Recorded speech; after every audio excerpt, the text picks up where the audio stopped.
Chapter 1. Bugbusters. 20 years later, somewhere in Rhode Island.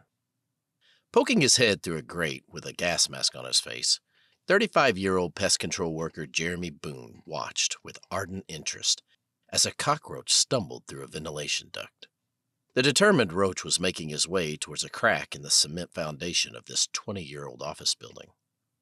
Jeremy recognized this species of insect right away, having been in the fumigation business for many years, not to mention his childhood obsession with insects. American cockroach, he thought, as the cockroach used his hind legs to push himself through this crack in the wall of this vent. Paraplanata americana. Jeremy smiled underneath his mask. He knew he had found where the infestation was, which would make the rest of his job much easier. Pulling his head out of the hole in the ceiling, Jeremy looked over at his business partner, Bill, who was standing next to a clean-cut, neatly dressed accountant named Glenn Hall. Glenn was a man who had hired them for this job. He was the head accountant at this accounting firm and waited eagerly for Jeremy's expert diagnosis of the problem. "I found the nest," Jeremy said emphatically. Realizing his voice was muffled by his gas mask, he pulled off the mask before speaking. "Why do I always think one step ahead?" Jeremy thought to himself, frustrated. "I should have waited until I was ready to spray before I put on this stupid mask."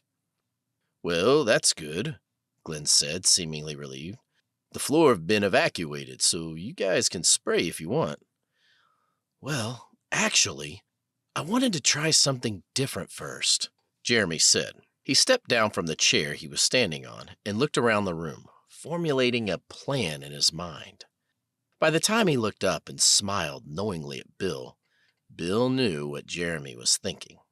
Bill reached into a duffel bag and pulled out a small, clear plastic dome, about the size of a pizza pan. Glenn watched with curiosity as Jeremy opened a small suitcase, about the size of a toolbox. This suitcase contained countless small vials of differently colored liquid. He found one that was labeled Paraplanata americana and took off the cap. He screwed this vial of liquid into a small port on the side of the plastic dome. The liquid spilled into the bottom of this device, piquing Glenn's curiosity as Bill secured a second tube to the port on the other side. This tube was from the large metal tank of insecticide Bill was wearing on his back. Sensing Glenn was confused, and always relishing the opportunity to rattle off at the mouth about something he had meticulously constructed himself, Jeremy started to explain what this dome was. "An invention of my own design," Jeremy said proudly as Bill rolled his eyes at his geeky friend. He had heard this speech 1,000 times in front of 1,000 different clients before. "These vials contain pheromones for every insect I usually come into contact with in my line of work. This device has a heating unit underneath it that will evaporate the liquid and send the aroma of the pheromone solution into the air." Glenn took a closer look at this plastic dome and sort of understood how it worked, now that it had both the pheromone solution and a tube full of poison plugged into it. "In about 4 minutes, every cockroach in that nest will be scrambling towards this thing, like it's mating season or spring break." "Oh, so it attracts them into this dome, and then you turn on the poison," Glenn said, a bit impressed by this unusual invention. "I see. It allows me to use a very small amount of poison compared to what the big pest control companies would use just by callously dumping a half a tank of pesticide into that small crack," Jeremy explained. "With this, our efforts are more focused. It's safer for the environment, pets, people." "Told you, Uncle Glenn," Bill interrupted. "Jeremy knows his stuff. He's been obsessed with insects for as long as I've known him. He knows what they do, what they like, how they mate, even how they think." "You invented this yourself?" Glenn asked Jeremy. "Yep," Jeremy replied. "I patented it too. But honestly, I don't have much of a business mentality as far as marketing and selling these things are concerned. All I know is killing bugs. Glenn was so fascinated with Jeremy's invention, tentatively nicknamed the Bug Dome, that the two pest control workers let him stick around to see how it worked. They just happened to have an extra gas mask, so Glenn put one on along with Bill as Jeremy activated the device. Steam that represented the evaporated pheromones billowed out of the machine, and it barely took 3 minutes to start working. Suddenly, the tiles that made up the ceiling of this office started teeming with cockroaches, all pouring down the walls like they were made of brown liquid. The cockroaches crawled up the legs of the table in unison and dropped into the small hole on the top of this dome, one by one. Bill tried not to think about the fact that these few hundred cockroaches were all mating with each other as he sealed off the top of the bug dome and turned on the poison. "Bug orgy!" Bill quipped as he turned the knob on the poison tank up to full blast. Green smog filled the dome and concealed these countless, twitching, dying insects from view. Soon, the vigorous scrambling activity inside the dome started to slow down. When the pesticides filtered out of the side of this device, the dome was filled with dead cockroaches that could easily be disposed of by dumping the contents of the bug dome into the garbage and washing it out with ammonia. Glenn started laughing. He had no clue how easy this office fumigation job would be, and was happy he could report a successful endeavor back to his own bosses. And, being an accountant and a far more business-minded person than Jeremy, thoughts started going through Glenn's mind about how to market this amazing device to homeowners. He saw these bug domes on store shelves in every hardware department and every hardware store in the country. Even if there was no poison involved, people could just get all the bugs to pile into this machine, so they could be tossed in the garbage. Maybe there could be some kind of disposable bag in the dome, like a vacuum cleaner or litter box. What convenience, Glenn thought. After jokingly suggesting that Jeremy go on the popular TV show, Sharkbait, and pitch his invention to the corporate sharks on that show, looking for new and innovative investments, Glenn had an idea. He thought of an old friend of his who recently bought a popular chain of hardware stores. "I could give you his email," Glenn suggested to Jeremy. "He might know someone who would like to invest in this thing." Knowing he was way too socially nervous to actually go in front of a bunch of business people, especially on national TV, and pitch his invention, Jeremy politely accepted a business card from Glenn. The man's name was Larry Sawyer, and his offices were in New York City, a 4-hour drive away from Jeremy's current Rhode Island address. The very thought of driving in a city as large and cluttered as New York City made Jeremy nervous. He slipped the business card into his breast pocket, thanking Glenn for his encouraging words.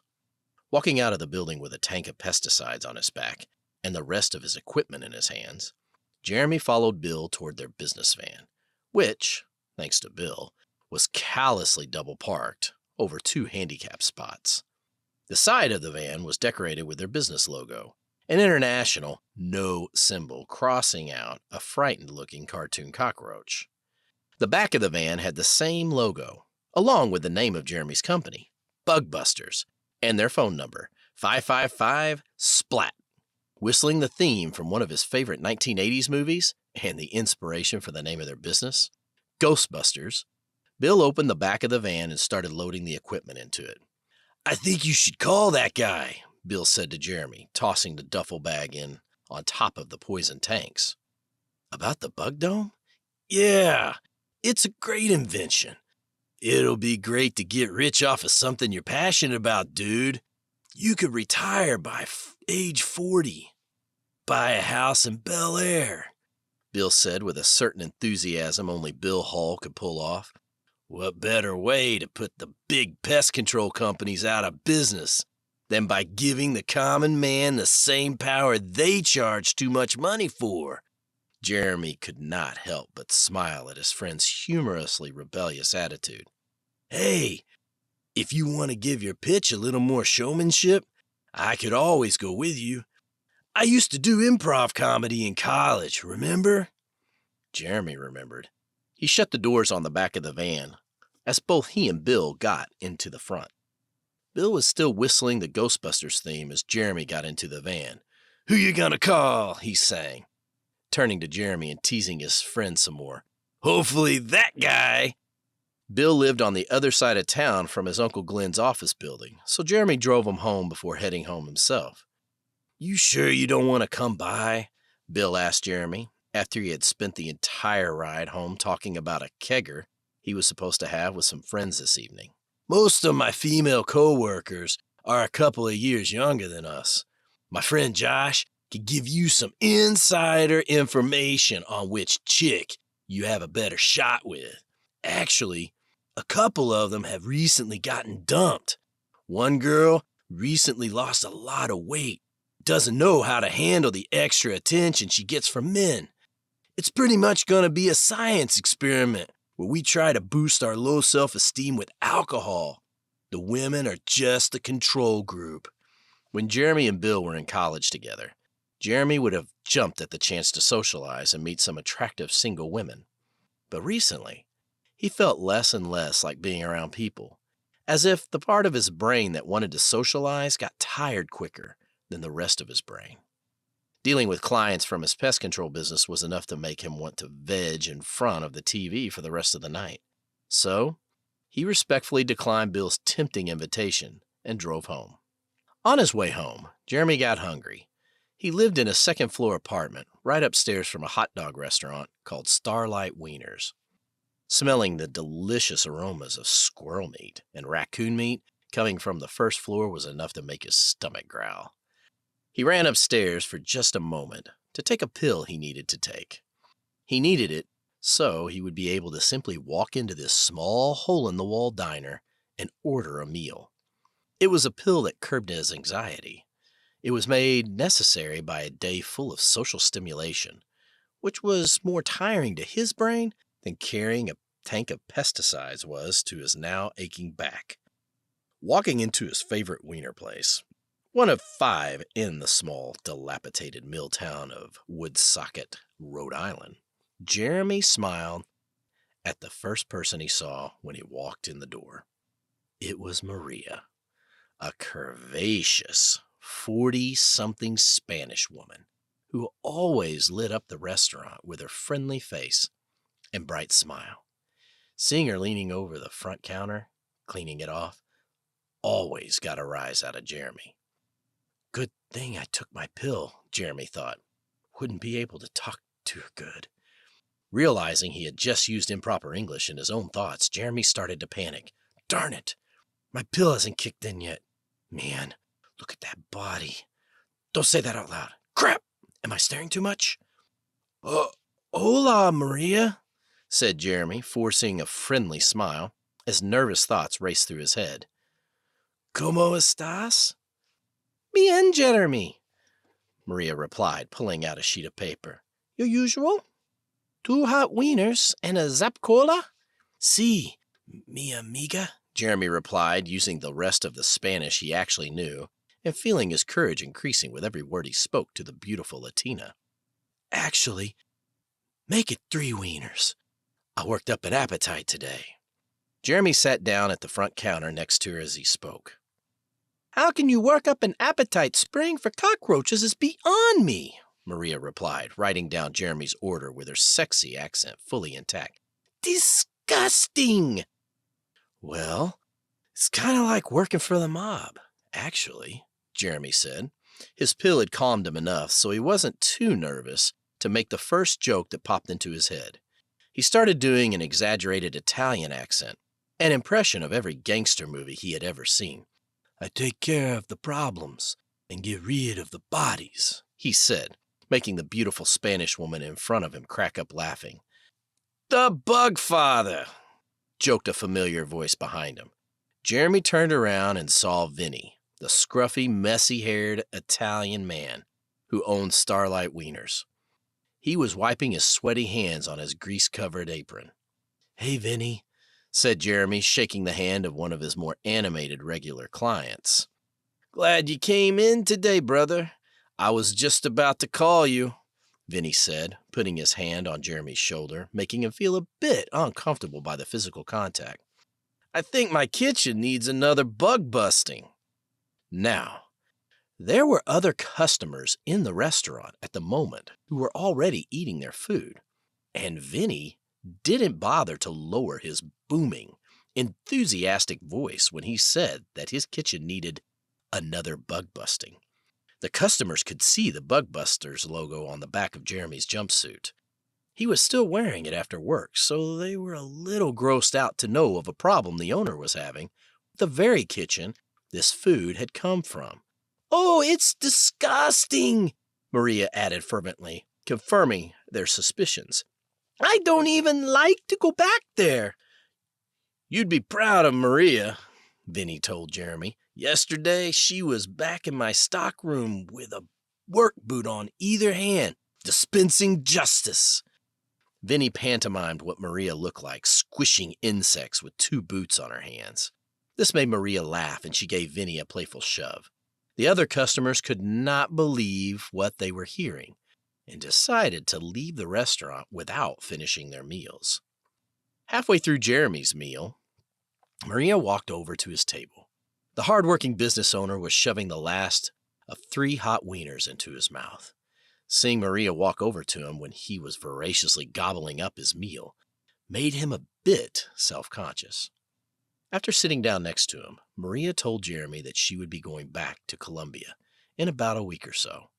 There was a whole dramatic backstory about her uncle being a rich plantation owner with no daughters, and her father putting together an arranged marriage to an elderly politician that would allow him to get part of his brother's immense fortune. But she didn't tell Jeremy any of that, just that she was going back home for family business. Shoving the last bit of his meat-covered hot dog into his mouth, Jeremy thought about all the missed opportunities he had since he had been patronizing this diner. All the times where he had thought about asking for Maria's phone number or asking her out for a cup of coffee, and his anxiety had gotten the best of him. Pill or no pill. "She's leaving, dude," Jeremy spoke to himself in his head as he tapped his fingers against the counter beneath him. He took the plastic fork and the knife he had been given and lined them up in a perfect straight line on the counter. This was one of his nervous tics, a sign that he was living inside his own head at the moment. Ask her out for a cup of coffee. I know that might make her leaving more painful if we hit it off, but Jesus, man, take some risks in your life that don't involve inhaling pesticides. Well, I'm certainly going to miss seeing you, Maria, Jeremy said, sounding like a disappointed child. His fingers desperately searched for something to hold, and he started twirling the plastic fork in between his jittery fingers. I'm going to miss you too, Maria replied, obviously touched by Jeremy's word. I've made so many friends here. So, she's probably gonna come back, Jeremy continued arguing with himself. Plus, it's the 21st century. You could keep in touch with people who live in Colombia. Ever hear of Skype? And you're a business owner. You can afford a plane ticket to South America. Summer is coming. You usually make more money in the summer. Use more pesticides. You can charge people for more of your time. Don't be such a tree-hugging hippie cheapskate. Look at those curves. Would you like to grab a cup of coffee, with me before you leave? Jeremy just blurted out, excited that his words had come out in a coherent way, despite his nerves. Other than this place, I don't think I have any jobs lined up until next week. When Maria turned down Jeremy's invitation to coffee, it was because she was an honorable woman, not wanting to behave in a disrespectful way to her father, her uncle, or the one she had been betrothed to. True, rich families in her home country had mob ties, so there was the potential that any known attachment to another man could result in bloodshed for her family. But the disappointment on Maria's face when she said no to Jeremy came from her internal conflict of liking Jeremy and wanting to spend time with him versus her belief that young women should act in an honorable way towards the men in their families, who define their lives and cultures. But, as usual, Jeremy beat himself up for not being more assertive in his life. Something Asperger's syndrome, the neurological condition that defined a large portion of his life, had a large hand in. After ordering some French fries, Jeremy dipped them in ketchup as he sulked in his own life's disappointments. Blaming himself for things, bad timing, and circumstances he couldn't control were responsible for. Meanwhile, in a remote portion of Nebraska, an elderly woman, the widow of a farmer, cowered underneath the slanted ceiling of her rustic farmhouse attic. She was white as a sheet, frightened half to death.